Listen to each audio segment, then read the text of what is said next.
Welcome to the DreamOn Podcast. I'm your host, Adia Karthik, and in this episode, I'm joined by someone truly inspiring, Debra Parker. She's the founding director of Parker Coles Curtis, one of Canberra's leading family law and dispute resolution firms, and the only lawyer in the ACT with dual accreditation in both of these specialties.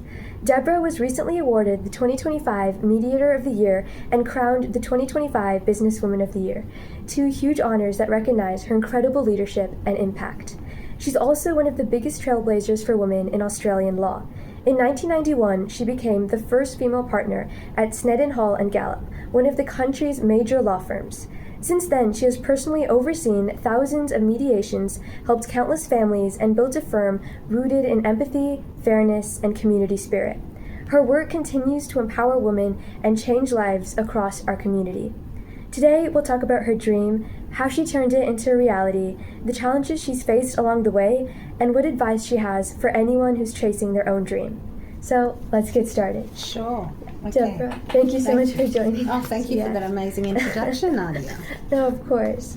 So, first of all, what was or is your dream? What have you always wanted to achieve or create?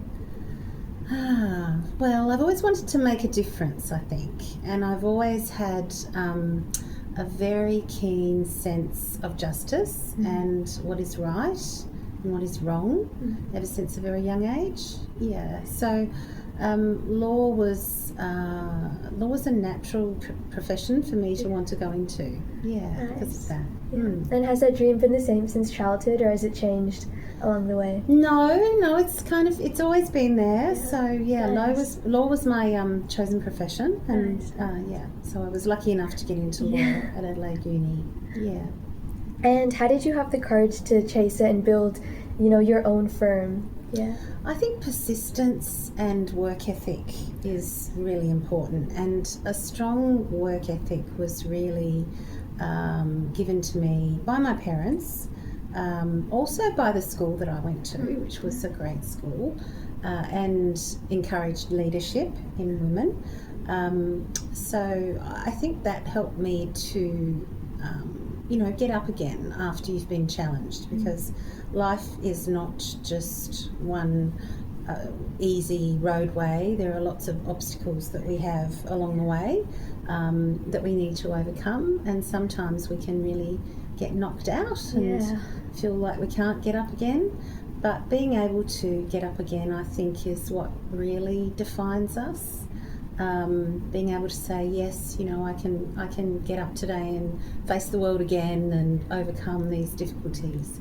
So that's where I think we find our strengths. Oh, that's so nice. Yeah, perseverance is... Yes. Yeah. And on that note, what was the biggest challenge you faced, and how did you overcome that? Oh, yeah, that's a good question. The biggest challenge... Well, I think over the decades, there have certainly been a few of them. Combining motherhood with a career was a challenge, and doing that several decades ago was even more of a challenge, I think, than it is today, because there wasn't the flexibility in the workforce that there is today. And I think there were higher expectations upon women in those days, so that was a big challenge. Because you have to, in those days, you had to almost be twice as good as men to succeed. Now it's different, it's changed. And what's the other obstacle, I think? Law was a very much male-dominated profession when I started in it. It's not so much that now. I was interested to see some statistics in the Law Society annual report only a couple of nights ago that said that now 61% of the members are women. Oh wow! Yeah, that's really so that was an interesting statistic. If you want to get a hold of that report, I think it's publicly available. That's in the ACT anyway. But certainly it wasn't always the case, and it started out being a very male-dominated profession. So that was a kind of an obstacle as well to overcome. And how did I overcome those? Well, I think by trial and error, human trial and error, and also just by tenacity and just hanging in there. and keeping on trying. You know, I don't think there's any real magic to success. I think it's persevering and doing your best and giving people the services that they want and deserve. They're all good recipes for success. Yeah. Nice. Yeah. And what has been the most rewarding experience you've had so far? Yeah. In my career. Yeah, in your career-wise. Yeah. Well, I would have to say they've been both parenting cases and also property cases where I have achieved good results for my client. I'm thinking about one case where there was a little girl under the age of 4 who was left in a foreign country by her father with his parents, and my client could not get the child back from his parents because they would not permit it and the police would not assist. So we made the local police in that country over there. So we made an application to our court here, and after a long battle, we were successful, and the little girl was reunited with her mother, and that was personally a wonderful case for me. That's so nice. Yeah, and I think in some other property cases where I've successfully argued for my client to receive the home, because to ensure stability for the children going forward, that's always very rewarding too, to obtain good results in those situations. Yes, that's so beautiful. And then the other side of my work, of course, is, as you said, dispute resolution, so mediation. And I find mediations very rewarding, being able to help people to resolve their disputes, being able to be kind of the person in between to speak to both of them, sometimes with their lawyers and sometimes not, to try to get them to come to, an acceptable compromise. Yeah, very rewarding work. That's so admirable, the way that you had a dream, you wanted to change, and now you actively are impacting so many people in such a positive way. How did you turn that into reality? What were the steps that you took? Well, I'm in my company with 2 other very talented women, Jackie Curtis and Catherine Coles. So that's why we're Parker Coles Curtis, and so we were the 3 founding directors. They are somewhat younger than me and at a different stage of their life, but I think that difference has brought lots of strengths for us, and we've all contributed in different ways. We've contributed our strengths towards the company to make it successful. So Oh, that's lovely. What advice do you have to anyone with a dream, Any dream? Any dream. Yeah. Oh, look, aim high and follow your dream, follow your passion.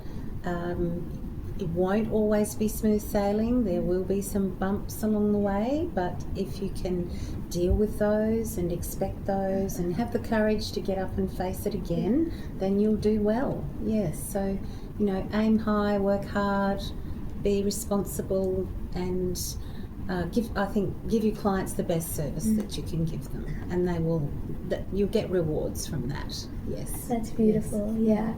And as you said before, Australian law, women it's come so far. Yes. Yeah. As you've been a huge trailblazer in that. Oh, thank you. What was it like to be in that role, to have to make the path instead of just follow it? Yeah. Difficult. Yeah. I'm not going to say it wasn't. Yeah. Rewarding though when you achieve things.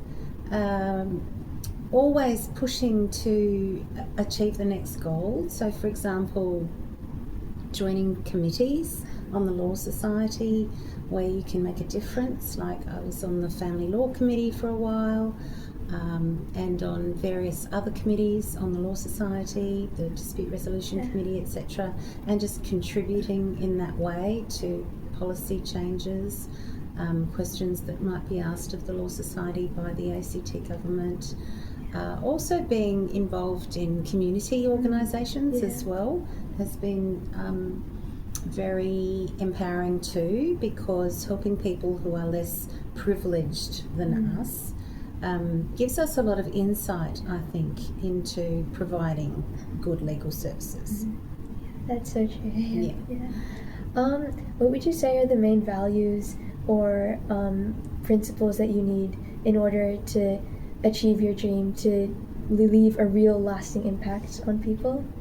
Well, here at our firm, we've decided that our really important values are care for our clients, compassion and understanding, and empowerment. In other words, to give them choice about their futures. As I said earlier, working hard is part of all of that, to try to build a successful business.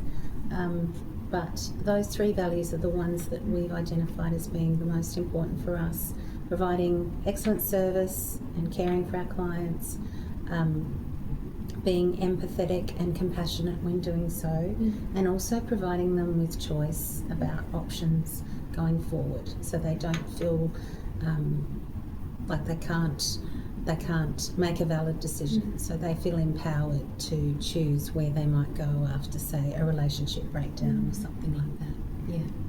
And I know you mentioned one of the cases with the little girl, but are there any other really memorable cases that you've worked on? Yes, another one was a little boy, I think, who was over in the United States, and his mother would not return him. So that was another difficult case of having to retrieve the child from that long distance away. There was an intervention by the Australian government in that case, but after the child was returned, there was a very big court battle about where the child should live. So, and my client was successful in that case as well. So that was also very rewarding, but a difficult case to run. Yes, yeah. Have you grown up in Australia your whole life? Yes, Nice. I was born in Adelaide. Oh, nice, lovely. Yeah. And where did you go to university? I went to Adelaide University and Adelaide Law School. And graduated, and not long after graduation moved to Canberra, actually. Nice. And it's a beautiful city and very easy to live in and great for families, so settled here after that. And finally, what advice would you have to someone specifically young girls, women who want to go into law? What would you say to them? Well, I really love being a lawyer. Being a lawyer is a fabulous profession, and it's to study law is really very interesting because it gives you a great perspective on how our society works, how our democracy works, but also how the rest of the world works and how we sit relative to other countries. And so what it means is that we can be, as lawyers, a lot more informed about what is going on because we understand the way that the rules and regulations work in society. So I'd encourage anyone thinking about going into a law degree to do that. Even if you don't practice in law, you can take those skills into other careers and use them and apply them. That's beautiful. Thank you so much for that. I loved hearing how you turned your passion into something that changes, so many people's lives into something wonderful and amazing. The positive impact you've left on our community is really admirable. Thank you so much. That's kind of you to say that. It's an inspiring reminder that, dreams can come true with with hard work and dedication. Indeed. That's right. Well, they can. In our country, they can. Yes. We're very privileged to live here. And it's thanks to trailblazers like you have led the path. Thank you so much. All right. Well, thank you so much. Thank you. Lovely talking with you. And thank you to everyone listening. If you enjoyed this episode, don't forget to like, share, and subscribe to the DreamOn Podcast so that you can stay up to date for all the inspiring conversations we have with people chasing their dreams and making them real. I'm your host, Adia Karthik, and I'll see you next time on the DreamOn Podcast. And remember, don't forget to keep on dreaming on.